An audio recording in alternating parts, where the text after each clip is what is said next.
Pessoal, eu recebi uma pergunta muito boa sobre níveis de autismo, níveis de suporte e uma pergunta feita de uma forma um pouco diferente do que nós estamos acostumados e eu resolvi trazer aqui para vocês. Para quem não sabe, eu tenho um canal aqui no Instagram onde as pessoas, de vez em quando eu coloco uma caixinha de pergunta dentro do canal, só para quem tá no canal, para as pessoas fazerem as perguntas. E a Josi, ela fez a seguinte pergunta: se a pessoa tá com as terapias adequadas, tá tudo legal, regride o nível de suporte e a pessoa tem um diagnóstico de DI, ela deixa de ser DI? Vamos lá entender todos esses conceitos envolvidos, primeiro sobre a questão dos níveis de suporte. E para isso, eu quero primeiro dar um entendimento sobre o que nós temos, né? O nível de suporte, vamos lá, o que é nível de suporte? Nível de suporte é a quantidade que a pessoa precisa de ajuda para ter uma vida plena.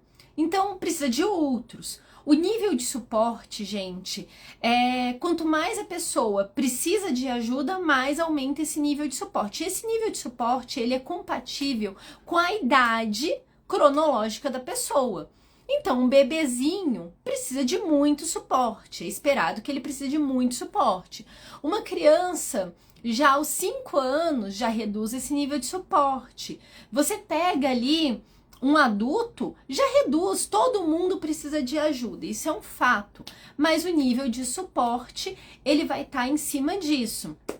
E aí vamos pegar uma pessoa que tem as características do autismo, ela tem algumas características, mas ela não precisa de suporte, não causa transtornos, causa transtorno uma coisa ou outra pontualmente em certos ambientes, mas não precisa de um suporte ao longo do tempo. Isso quer dizer o quê? Que essa pessoa possivelmente está no fenótipo ampliado do autismo, não fecha o diagnóstico de autismo. E aí, gente, vamos compreender também uma questão. O que vem a ser esse nível de suporte ao longo do tempo? E aí, isso que eu queria trazer aqui para vocês, um seguinte conceito, que eu peguei da teoria dos corpos da genética, né, que fala sobre autismo em meninas e meninos, e fiz uma adaptação aqui desse conceito pra gente aqui para tentar deixar didático. Digamos, gente, que esse copo seja a forma que eu consigo lidar com o ambiente. Então, para quem não sabe, eu sou autista, a Dani é autista. Dependendo do meu ambiente, o meu copo é grandão. Então, eu consigo lidar com os aspectos sociais, sensoriais, consigo lidar com o meu padrão restrito, repetitivo. Oi, Nath, tudo bem? E aí, esse meu copo pequenininho aqui, o que ele é esse meu copo pequenininho? É meu outro ambiente, então é como eu consigo lidar com os ambientes. Então, às vezes o meu copo é grandão e às vezes o meu copo é pequenininho. Onde o meu copo é grandão? Fala da Dani. O meu copo é grandão quando eu estou na minha casa, quando eu estou com as pessoas do meu convívio, que eu já conheço o padrão dessas pessoas, então meu esposo, meu filho, a babá do meu filho, o meu pai, então são pessoas que fazem parte do meu convívio, então meu copo fica grandão. Às vezes diminui um pouco com essas pessoas, mas normalmente meu copo é grandão nesses ambientes, com essas pessoas, nesses contextos. Digamos que a Dani, mesmo estando, né, com essas pessoas, nesses contextos e tudo, eu esteja com dor, eu não esteja bem, o meu copo diminui, o meu copo reduz.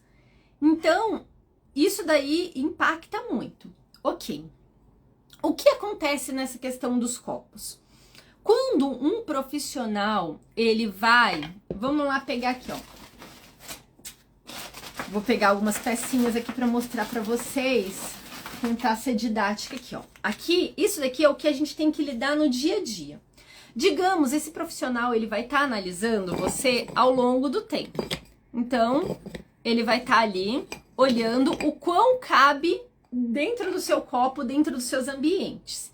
Então, ó, não coube quase nada aqui. Então, quer dizer que mesmo com o seu copo desse tamanho, o que tá sobrando tá causando transtorno na sua vida. Então, isso significa que você precisa de mais suporte. Digamos aqui, ó, que aí a gente passe para esse copo pequenininho aqui. Aqui, ó. precisa de muito suporte. E aí, isso daqui, essa relação desses corpos vão ser analisados ao longo da vida da pessoa numa janela de tempo. Algumas pessoas vai ser muito perceptível isso daqui vai ficar muito perceptível em pouco tempo. Outras pessoas, você vai precisar de uma janela de tempo muito maior. Você vai precisar observar essa pessoa durante, às vezes, semanas. Você vai precisar de uma avaliação muito mais acurada. E aí, o que fica? Tem profissionais que, lamentavelmente, relacionam o nível de suporte com a fala. A fala é nível 1, se fala é nível 1. E não, falar não significa que é nível 1 de suporte. Por exemplo, digamos que a gente pegue uma criança que é extremamente comunicativa. Eu já dei o exemplo uma vez, que foi um rapazinho que eu estava acompanhando, altas habilidades, super comunicativo, mas precisava de suporte para tudo para a família. A rigidez comportamental dele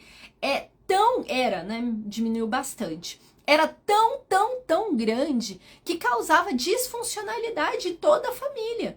Então, a família tinha que planejar o nível. Ele falava muito bem, e aí entra numa discussão muito grande essa questão de ser altas habilidades e ser um nível 2 de suporte.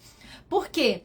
As pessoas acabam tendo uma presunção, a questão de ter a inteligência, né?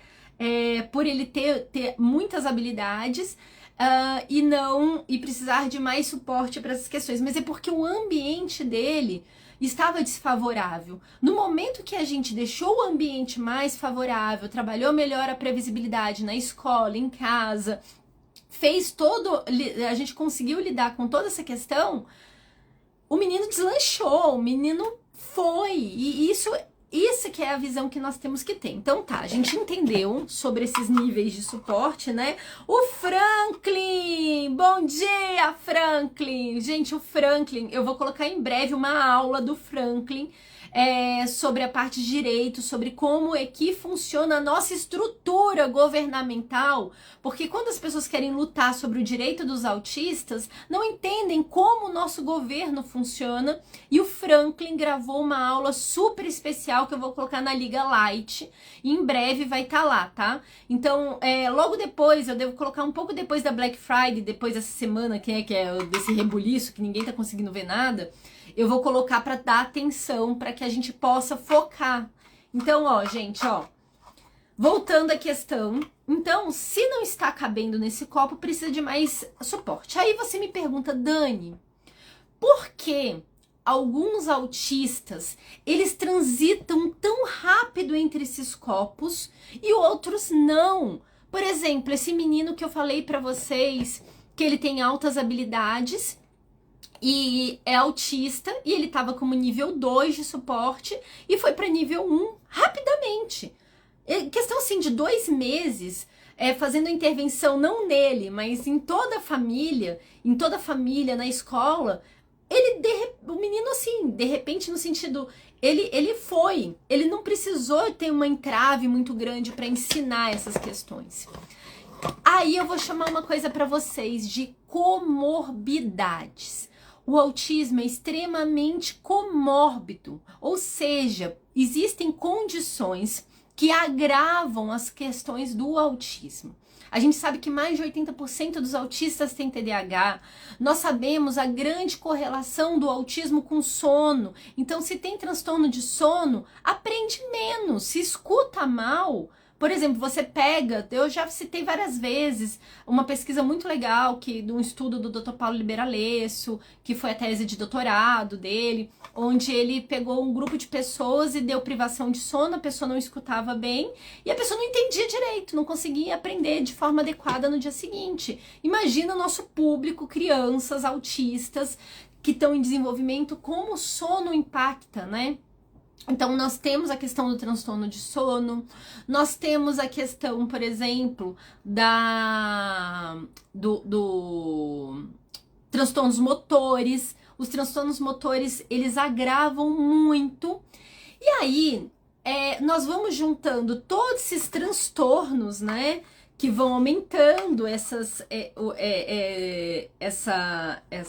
gravidade, e isso daí faz aumentar o nível de suporte da pessoa e a dificuldade dela transitar entre esses níveis de suporte. Então, as comorbidades, elas dificultam essa transição entre esses níveis de suporte.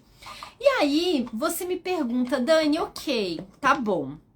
Mas o que vem a ser essas comorbidades, o que vem a ser... Quando a gente vai pensar em transtornos de neurodesenvolvimento, eles têm uma carga genética muito semelhante. Então daqui a um tempo vai ter uma live minha com a Graciela Pinatari, que é uma referência na genética no Brasil, maravilhosa, imensa, ela é minha, assim, vocês têm que assistir o TED dela, depois eu vou colocar lá no meu canal, no Telegram, do Instagram, o TED dela, que é obrigatório assistir.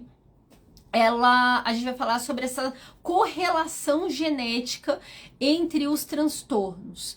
Então, o que acontece? Os transtornos atualmente, o que eles são? Eles são guarda-chuvas de coisas que a gente não compreende muito bem. Então, o que acontece? A gente agrupa comportamentos que são semelhantes dentro de um guarda-chuva. Então, existe o guarda-chuva do autismo. E qual vai ser o guarda-chuva do autismo? Relacionado aos déficits de comunicação, a reciprocidade socioemocional. Então, tudo que está relacionado a essa conexão com o outro acaba tendo muita relação com o autismo. Então, esses déficits, né, de reciprocidade social, de comunicação verbal e não verbal. E também nós temos o outro eixo, que a pessoa pode ter questões sensoriais, comportamentos repetitivos, restritos, inflexibilidade, estereotipias. Então a gente tem esse outro eixo. E isso tem que começar nos primeiros momentos de vida. Transtorno de neurodesenvolvimento tem que começar lá nos primeiros momentos da vida da pessoa, né? Ponto. Então a gente tem os transtornos de neurodesenvolvimento. Nós temos os transtornos... O autismo, nós temos o TDAH, e o TDAH ele tem várias variações, e também o TDAH é um guarda-chuva, gente. Se vocês lerem no DSM o TDAH, ele é um punhado de coisa onde você faz combinações para sair esse diagnóstico. Então a pessoa é desatenta, ou a pessoa é prioritariamente impulsiva, hiperativa. Então existem combinações. E aí, que foi o cerne da pergunta, né, que me fizeram, vou falar sobre a DI, a deficiência intelectual. A pergunta que me fizeram, que fez surgir todo esse vídeo aqui, isso aqui que eu tô trazendo pra vocês, foi uma pessoa no meu canal do Instagram, que perguntou, que eu tenho um canal, gente, um canal onde as pessoas perguntam, eu coloco caixinha de pergunta, a pessoa fez a seguinte pergunta: Dani, se com as terapias adequadas o nível de suporte regride, é possível que deixe de ser DI? A DI, gente, o que nós temos hoje sobre a DI? A DI, se fazem estudos sobre cérebros de pessoas que foram diagnosticadas com deficiência intelectual. E o que se encontra hoje nesses cérebros? São cérebros que tiveram menos conexão, são cérebros que o córtex pré-frontal ele é menos espesso, né? Ele é mais curtinho, essa camada. Então, fisicamente, tem se mostrado uma diferença na formação desse cérebro. Mas aí, o que acontece? Nós entendemos que o cérebro ele é plástico. Existe a neuroplasticidade, principalmente nas primeiras fases da vida. E tem uma outra questão, a gente dificilmente vai diagnosticar uma deficiência intelectual abaixo dos 4 anos, é muito difícil. O que pode ter é uma lesão, a criança tem alguma lesão, teve alguma paralisia cerebral, alguma questão pontual, mas a deficiência intelectual é muito difícil se diagnosticar porque é um cérebro em formação. Então existem vários aspectos que permeiam a questão, e outra também, o cerne do diagnóstico da deficiência intelectual depende de analisar esse nível de suporte da pessoa, o quão ela consegue lidar com a vida, as funções executivas, né, todas essas questões, como é que estão, né, e isso vai depender muito da forma que ela consegue tomar soluções, como ela consegue se adaptar a ambientes, vai depender muito de uma fase mais para frente, né? Então, é muito difícil a gente conseguir fechar um diagnóstico de DI por conta dessas barreiras do próprio desenvolvimento. E aí, o que acontece nesse processo, né? Do diagnóstico da DI? Nós olhamos como é que estão os comportamentos desse aprendiz, o que é esperado. Existem os testes de QI, sim, existem os testes de QI, mas os testes de QI nem sempre dão para ser aplicados. A gente não tem instrumentos robustos o suficiente atualmente para aplicar em um certo público. E aí, eu venho com uma ideia que eu tenho conversado com muitos profissionais, muitos neuropediatras, neurologistas, terapeutas com vasta experiência na área, a importância da gente analisar a fluência comportamental, os construtos da fluência, ou seja, como é que ele adquiriu, como é que ele consegue lidar com essa habilidade, tendo ruídos, tendo estímulos que possam atrapalhar a emissão de respostas dessa habilidade, como ele mantém essa habilidade ao longo do tempo, se ele consegue, sem ajuda, sem suporte, se manter engajado nisso, mesmo fora de um período de treino, se ele consegue, por exemplo, usar essa habilidade para construir novas habilidades que não foram previamente ensinadas. Então, quando nós entendemos os construtos da fluência comportamental, nós olhamos assim, peraí, isso daí dá pra gente, através desses construtos, a gente consegue medir, ver como é que tá o fator aprendizagem dessa pessoa, o quão ele aprende rápido, o quão essa aprendizagem se mantém. Então, é uma forma da gente conseguir enxergar. Ok. Nós compreendemos essa dificuldade. A DI, gente, para alguns profissionais, para alguns estudiosos na área, a DI ela é muito mais uma consequência de um ambiente que não foi favorável para essa pessoa, que não teve estímulos adequados, que uma série de comorbidades envolvidas, né? Então, esse entrelaçamento de diversas comorbidades fazem essa DI acontecer, né? Então, a DI seria, para alguns estudiosos, muito mais uma consequência. E aí fica uma discussão sobre a questão desses estudos desses cérebros de pessoas com DI. Porque esses estudos sobre esses cérebros com pessoas com DI, eles vão analisar cérebros mais velhos, cérebros que, num contexto totalmente diferente que a gente vive hoje sobre o conhecimento das intervenções. E aí não se sabe, será que foi um fator genético? Foi um fator, esse cérebro realmente se desenvolveu sendo menos favorável a isso? Então, nós não temos uma resposta pronta para a DI. A DI, ele é um campo que a gente não compreende. A deficiência intelectual, ele entra num campo que a ciência ainda não conseguiu explicar muito bem a DI. A gente entende são as consequências comportamentais relacionadas. Não muito diferente do autismo. O TDAH é mais documentado, né? A gente compreende mais o TDAH, então a questão dos neurotransmissores, a gente tem uma compreensão melhor sobre o TDAH. Mas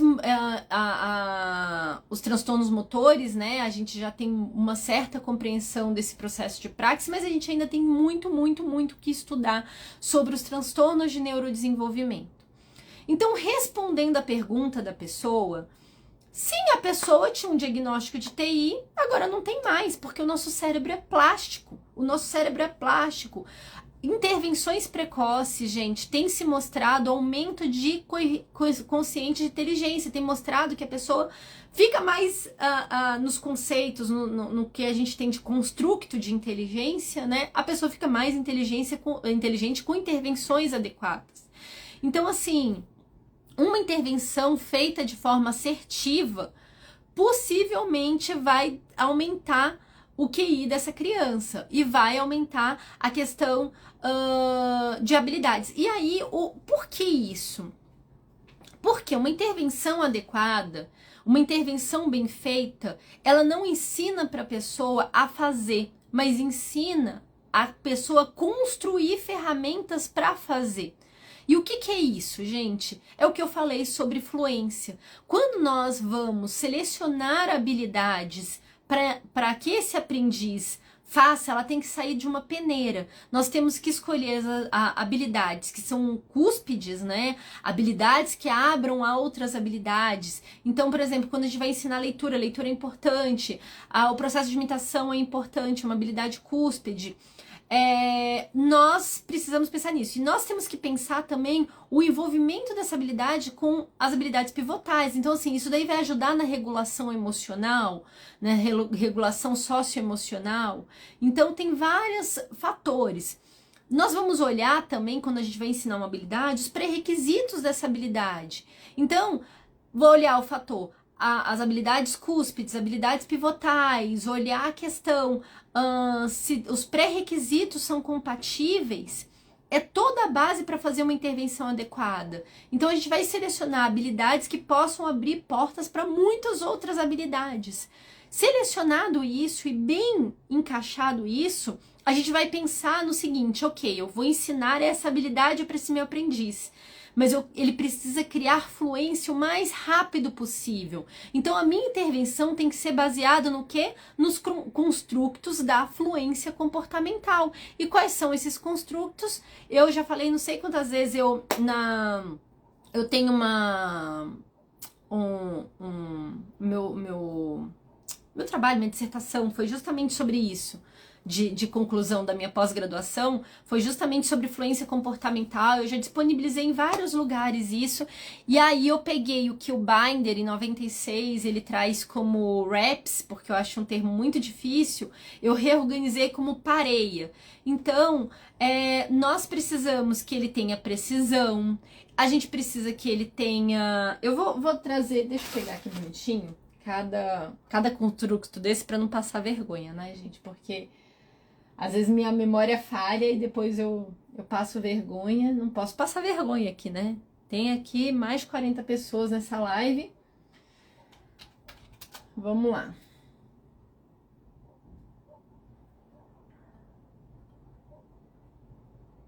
Deixa eu trazer aqui para vocês aqui, gente. Vou mostrar aqui para vocês o meu TCC. Então, aqui, ó, vamos lá. Quando nós vamos pensar nesse construto, a gente tem que pensar na persistência. Então, ele continuar na mesma atividade, mesmo fora do treino.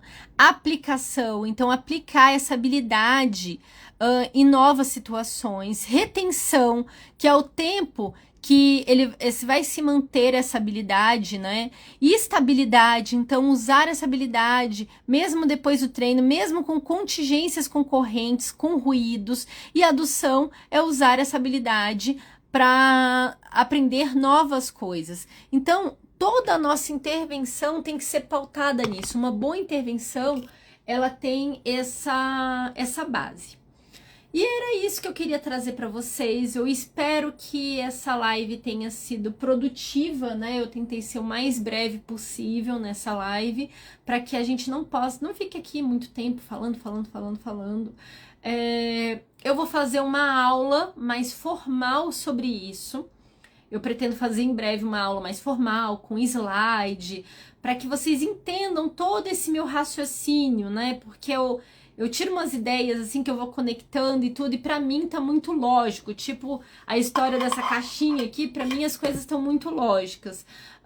Mas às vezes as pessoas não visualizam muito bem. Então eu vou fazer depois uma aula que eu consiga trazer isso de forma enxergando mais. E aí o que eu peço pra vocês, gente? Eu acabando essa live, deixa seu bendito like. Custa você apertar no coraçãozinho da live depois? Só basta isso. Se você quiser encaminhar para outra pessoa, também você encaminha. Ou deixa uma mensagem de carinho, fala, Dani, que legal. Ou manda sua pergunta para você, você fala, Dani, olha, eu quero que você fale mais sobre isso. Você comentou isso, eu não entendi. Então, ó, deixando essa live salva, assim, o mínimo é deixar seu coração na live, tá bom? Depois que ela ficar salva.